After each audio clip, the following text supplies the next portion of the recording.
Indonesia adalah bahasa yang menarik untuk dipelajari. Terdapat dua tujuan pembelajaran BIPA, yaitu baik yang bersifat akademis maupun bersifat praktis.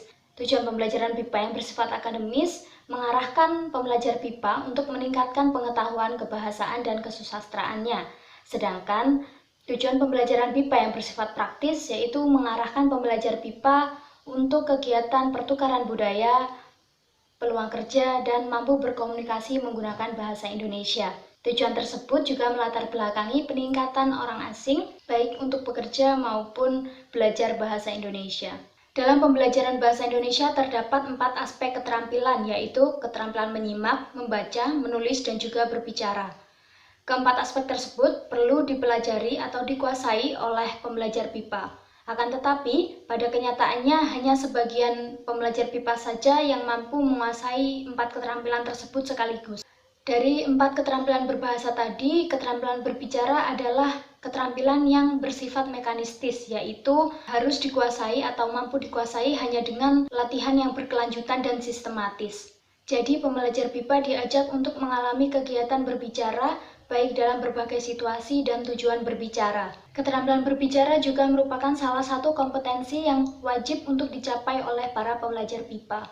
Bagi pembelajar BIPA, praktik dalam kegiatan berbahasa adalah hal yang penting dilakukan sebagai proses untuk menguasai bahasa Indonesia. Salah satunya seperti penggunaan metode pembelajaran yang tepat, yaitu metode praktik langsung.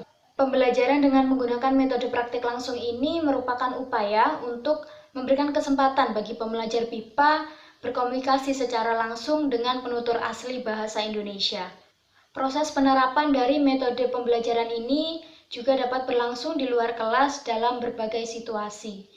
Jadi, pembelajar BIPA diajarkan untuk mempraktikkan keterampilan berbicaranya dengan berkomunikasi secara langsung dengan penutur asli bahasa Indonesia dalam berbagai tujuan komunikasi. Metode praktik langsung ini sudah diterapkan pada Yayasan Cinta Bahasa Indonesian Language School. Stimulus yang diharapkan dari adanya metode praktik langsung ini adalah agar pembelajar BIPA mendapatkan pengalaman komunikasi secara langsung. Hal tersebut sesuai dengan pandangan empirisme yang menganggap bahwa pengalaman nyata dapat merangsang kemampuan pembelajar dalam belajar bahasa Indonesia. Baiklah, di sini saya akan menjelaskan ciri atau karakteristik metode praktik langsung. Oke, langsung saja. Yang pertama adalah proses pembelajarannya memiliki tujuan yang jelas. Yang kedua, dalam melakukan pembelajaran, lingkungan belajar telah tersusun dengan sistematis.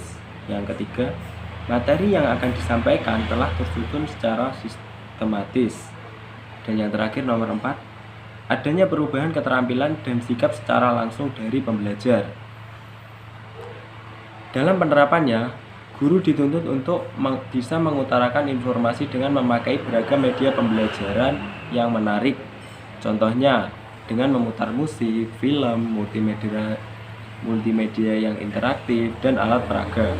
Informasi dari media pembelajaran dikoneksikan dengan materi sesuai dengan pengetahuan deklaratif dan prosedural.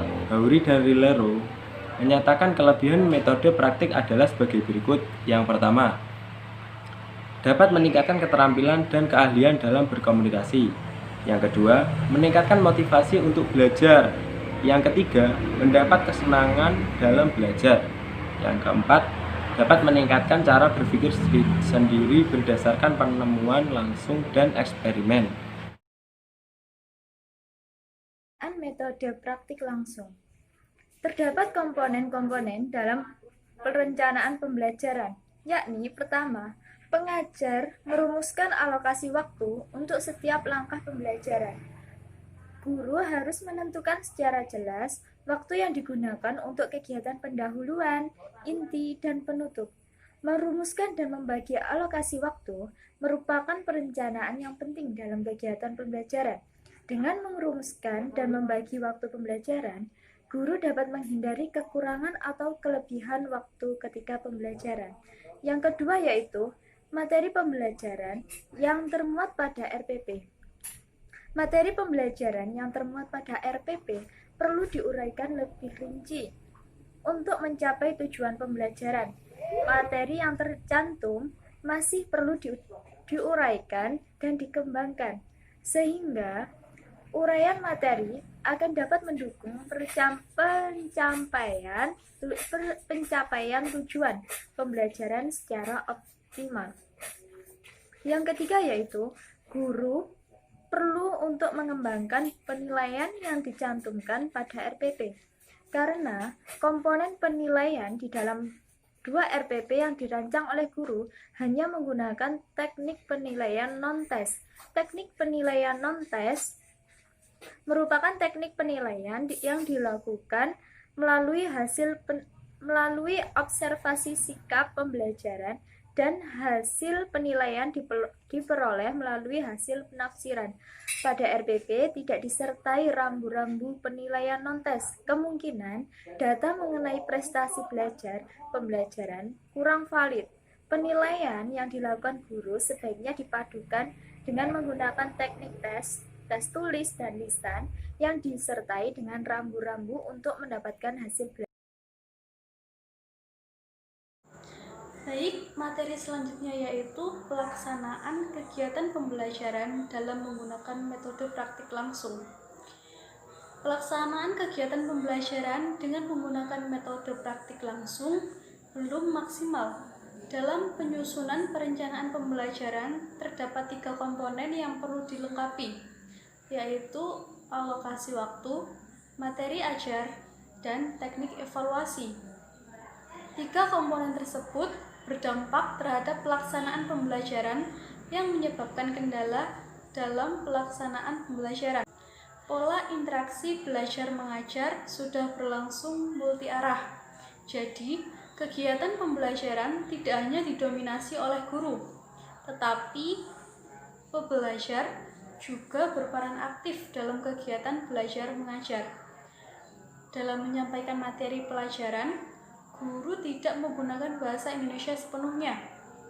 Guru juga menggunakan bahasa Inggris atau B1. Apabila terdapat penjelasan mengenai kosakata yang sulit diterima pembelajar BIPA. Kegiatan pembelajaran sudah mencakup beberapa komponen pembelajaran, yaitu materi pembelajaran, metode pembelajaran, strategi pembelajaran, dan media pembelajaran. Diperhatikan dari segi materi pembelajaran yang disampaikan guru sudah sesuai dengan RPP. Penyediaan dan penggunaan buku ajar sebagai sumber materi pembelajaran sangat baik karena dapat menghindarkan guru dari kekeliruan saat menyampaikan materi. Dari sisi metode, penguasaan dan pemilihan metode oleh guru sudah tepat. Penggunaan metode langsung dan metode terjemahan merupakan metode belajar bahasa Indonesia yang baik, digunakan untuk kelas pemula. Penggunaan berbagai variasi ini tentunya dimaksudkan untuk membantu pembelajar memahami materi yang disampaikan. Di samping menggunakan metode pembelajaran, guru juga menggunakan strategi pembelajaran. Strategi pembelajaran yang ditetapkan oleh guru sesuai dengan kebutuhan materi, yaitu tudian atau drilling dengan bermain peran atau role play. Dalam pembelajaran, guru telah menggunakan media pembelajaran yang efektif untuk mendukung pembelajaran. Pelaksanaan kegiatan pembelajaran pertama dari pendahuluan, inti, dan penutup sudah berjalan dengan baik. Dalam pelaksanaan pembelajaran, pembelajar disarankan untuk berkomunikasi dengan menggunakan strategi pembelajaran yang ditetapkan oleh guru sesuai dengan kebutuhan materi, yaitu tudian atau drilling dengan bermain peran atau role play. Dalam pembelajaran, guru telah menggunakan media pembelajaran yang efektif untuk mendukung pembelajaran. Pelaksanaan kegiatan pembelajaran pertama dari pendahuluan, inti, dan penutup sudah berjalan dengan baik. Dalam pelaksanaan pembelajaran, pembelajar disarankan untuk berkomunikasi dengan menggunakan bahasa Indonesia untuk melatih kemampuan berbicara. Pertemuan kedua, pembelajaran dengan menggunakan metode praktik langsung dilaksanakan di luar kelas telah berjalan dengan baik. Pembelajar menikmati pembelajaran dengan menggunakan metode praktik langsung. Pembelajaran dengan menggunakan metode praktik langsung memberikan pengalaman sekaligus tantangan bagi pembelajar dalam komunikasi saat melakukan kegiatan di luar kelas, yaitu berbelanja. Situasi pembelajaran ini mendukung pembelajar memperoleh bahasa, karena pembelajar mendapatkan pengalaman dan kesempatan untuk berkomunikasi langsung dan nyata.